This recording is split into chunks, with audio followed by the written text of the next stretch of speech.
Imagine one careless line, "Let's hurry this up, I've got more important things to do," not only derailing a routine court morning, but turning the day upside down for the man who thought rules were for other people. The Providence courtroom is waking up slowly. Voices hum in low tones, coats rustle as people shift on wooden benches worn smooth and shiny by decades of waiting. Somewhere a door complains on its hinges, then closes with a soft thud. The old varnish on the rails and pews gives off that faint, sweet smell of polish and age. A cough here, a nervous laugh there, the gentle squeak of leather shoes on tile. Near the bench, the clerk sifts through case files, pages fluttering like small wings. Judge Caprio speaks to the previous defendant in his familiar way, steady, warm, the kind of voice that can soften a fine without lowering the law. Then the next name is called. Daniel Russo. A young man in an expensive jacket strides up the aisle as if he's late for a brunch reservation, not a hearing.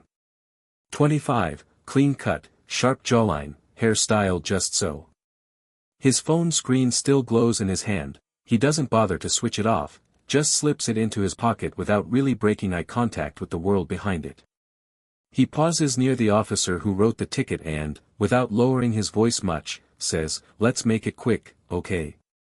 Dad said this is just a formality." A couple of heads turn. Someone in the back huffs under their breath. The officer doesn't answer, but his jaw sets a little tighter. Daniel walks to the podium with his hands in his pockets, shoulders loose, gaze gliding over the room like it's all scenery. To him, the people on the benches might as well be background noise. Clutched under one arm is a slim folder, thick with papers.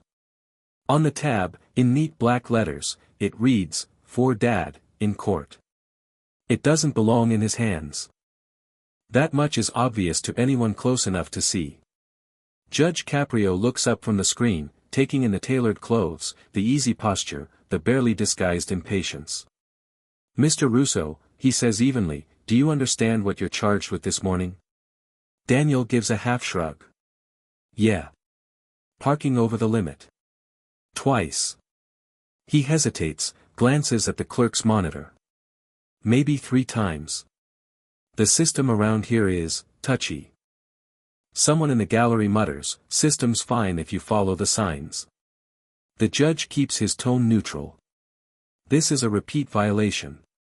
That changes how the fine is calculated." Daniel rolls his shoulders, as if shedding an invisible weight he doesn't believe in. "Look, Your Honor, my father's an attorney. He told me this is nothing. We just need to sign whatever and I'll be out of your way." There it is, the assumption, hanging in the air. On the second row, an older woman sits with her purse clasped in both hands. Gray hair pulled back, modest coat, shoes polished but old. She hasn't taken her eyes off Daniel since he walked in. When he finally notices her, his confidence stutters for just a second. His gaze flinches away. He shifts his grip on the folder. The room feels that tiny shift. Caprio notices, too. His expression doesn't harden, but it sharpens. "Here," the judge says calmly, "your father isn't on the calendar. You are." The murmurs around the benches drop to a low, tense hush. The charge is small. The attitude is not. And somewhere beneath the young man's impatience, everyone senses it, this is about to become a very different kind of case than a late parking ticket. Where are you watching from? Let me know in the comments below and don't forget to subscribe to this channel. Daniel shifts his weight, fingers drumming once against the folder, as if he'd like to fast forward the whole scene. Caprio lets the room settle, then speaks in that unhurried way that makes people either calm down or get uncomfortable. "Mr. Russo," he says, "you seem very eager to be somewhere else. Tell me why. And please, something more useful than 'my time is valuable.'" A faint, crooked smile crosses the young man's face. "Well, it is," he answers. "I've got work, appointments." This was supposed to be quick. But the last word lands thinner than he intends. There's a tiny hitch in his voice that doesn't match the swagger. "What kind of work do you do?" Caprio asks. "I'm in my father's firm," Daniel says. Research, client prep, that sort of thing. He handles the important stuff. So your father is the well-known Russo we all read about in the legal section, the judge says. The one who never loses. Daniel's jaw tightens just slightly. That's what he likes people to say. And you? Caprio presses. Where do you fit in that world? He shrugs, but the gesture is stiff. Where he puts me. There's a rustle from the benches. People of a certain age recognize that answer, they've heard it in their own families. The judge glances down at the citation, then back at him. Your violation is minor. Your attitude is not. I'd like to understand what shaped it. Daniel looks away, eyes tracking the grain in the wood rail. When he speaks again, some of the edge has drained from his tone. My father was always at the office, he says. Or in court. Or on the phone about court. My mother, she handled everything else. School, homework, making excuses for why he couldn't make it. He swallows once. She died 3 years ago. Stroke. No warning.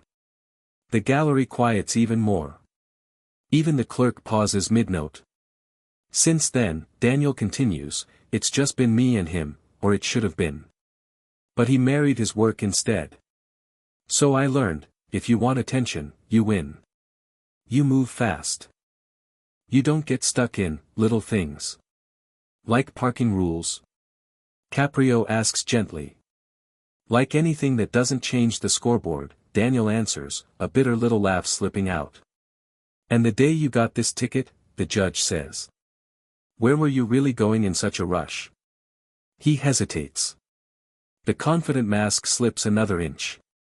I was supposed to meet my brother, he admits. We haven't spoken in a year. Big fight after the funeral. He thinks I chose Dad's side over everyone else. We picked that day too. I don't know. Try again. A few heads nod. People understand how long families can stay stuck in a single argument. So this morning, Caprio says, you come in here acting like this doesn't matter. But it does. Because it tells me how you handle pressure. The judge's gaze shifts to the older woman in the second row. She's still watching Daniel, not unkindly, more like someone watching a child walk too close to the edge. Ma'am, Caprio says, you know this young man. She rises carefully, using the bench for support. Her voice is soft, worn by years, but clear. I used to walk him home from school, she says. His mother would call me when court went late. He'd sit at my kitchen table, doing homework, waiting for someone who never came. She looks at Daniel, and he cannot hold her eyes. His father doesn't always protect the people he should, Judge. And he doesn't always tell his boy the whole truth. The room goes utterly still. Caprio turns back to Daniel. Your ticket is small, he says quietly. But the message you brought into this courtroom is not.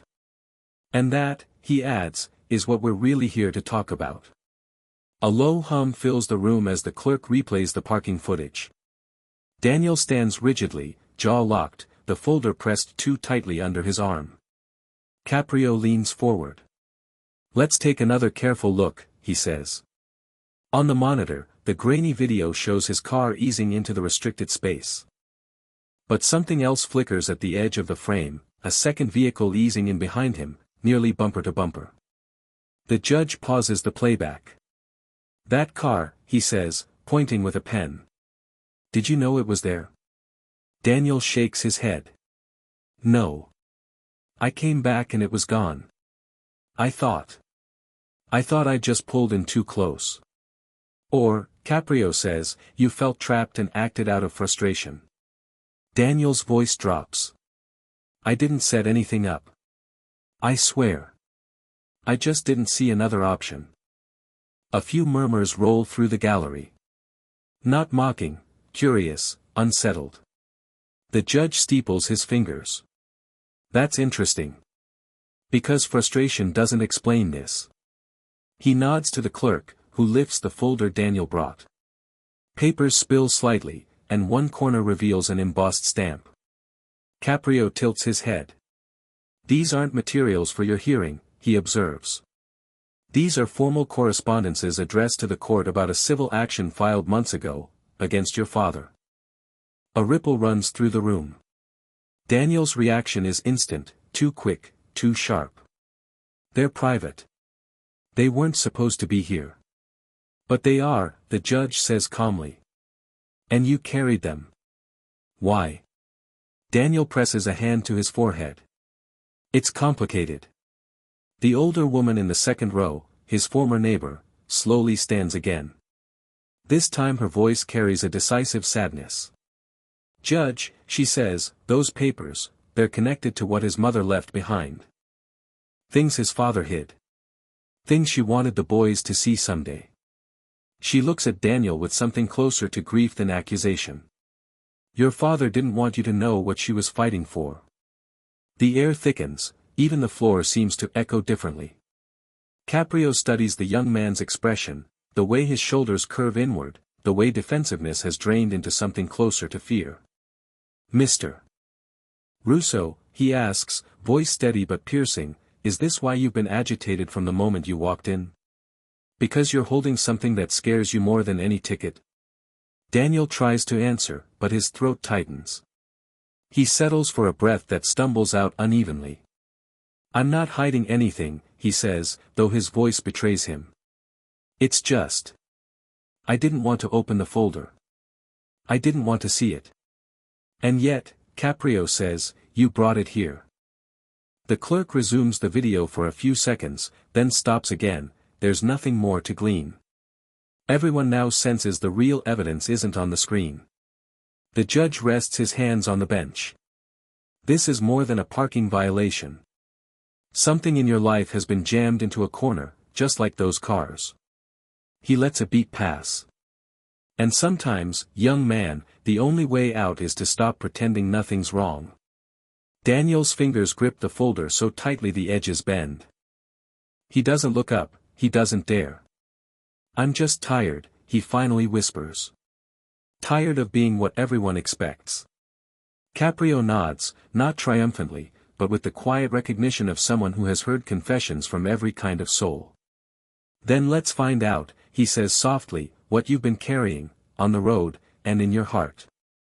The room feels smaller the moment Caprio rests his hand on the folder. He asks gently, may I?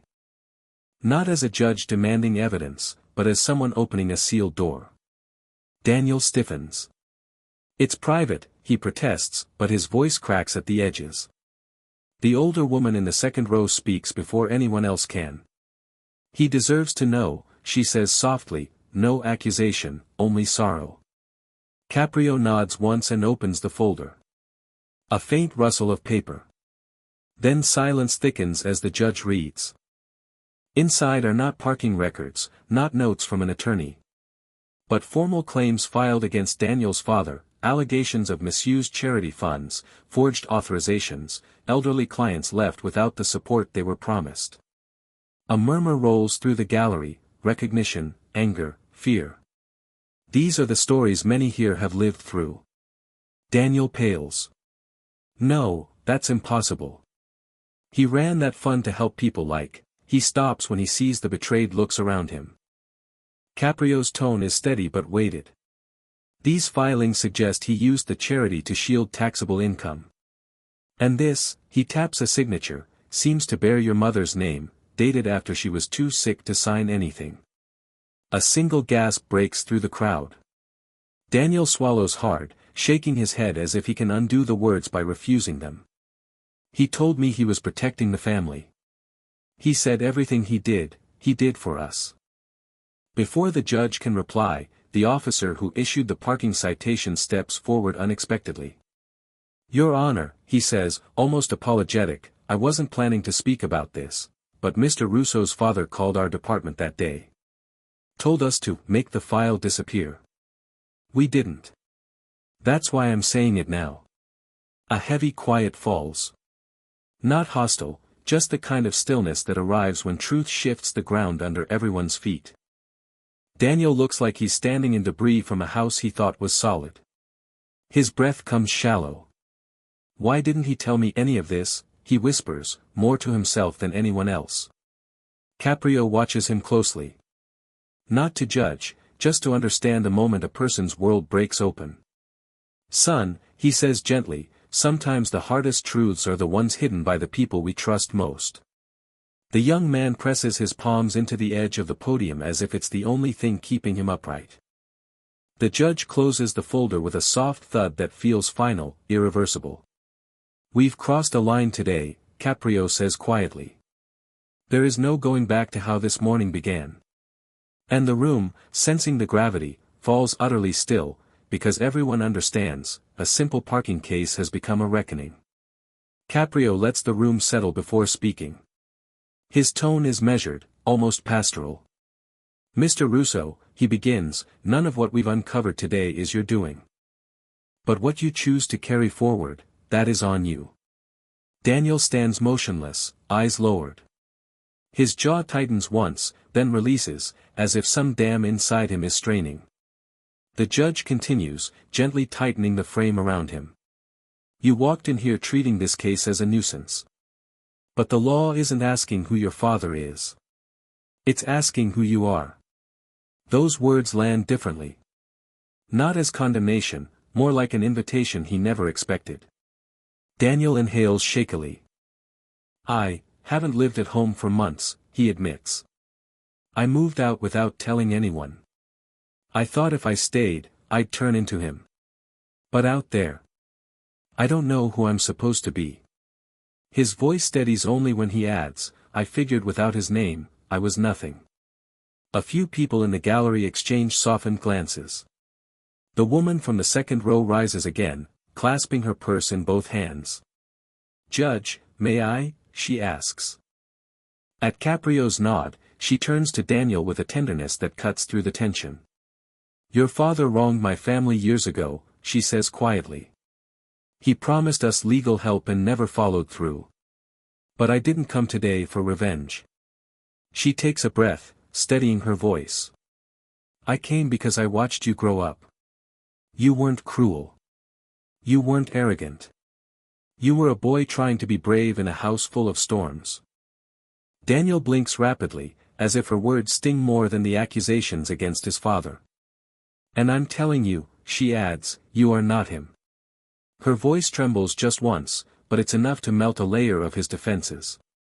Daniel turns back to the judge. I don't want to repeat his life, he says. But I don't know what's left when you strip away someone's expectations. I've been performing for so long I don't even remember what my own voice sounds like.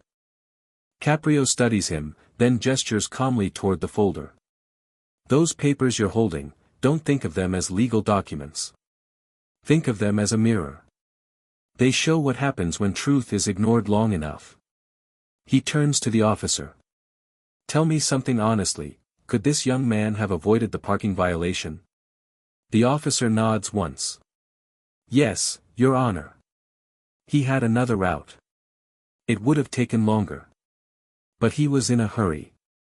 The officer's tone carries no judgment, only fact. Caprio lets that settle. There it is, he says, almost whispering. Haste. Impatience. Running from one expectation to the next. It's not the law that brought you here, it's the pace you've been living. Murmurs ripple gently through the room. Not mockery, recognition.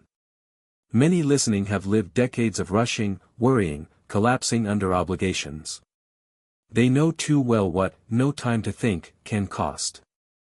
Daniel's shoulders slump, the first visible sign he's no longer holding himself together by force. I guess, he says quietly, I just got tired of chasing someone else's blueprint. Caprio leans forward, hands folded. Then maybe today is the day you draw your own. The room goes still again, not out of shock this time, but because something unmistakable has shifted. The case that started as a reckless parking delay has turned into a crossroads. Everyone feels it. The judge's final words in this part land like a slow bell. Truth has a way of catching up, Mr. Russo. But it can also set you free, if you let it.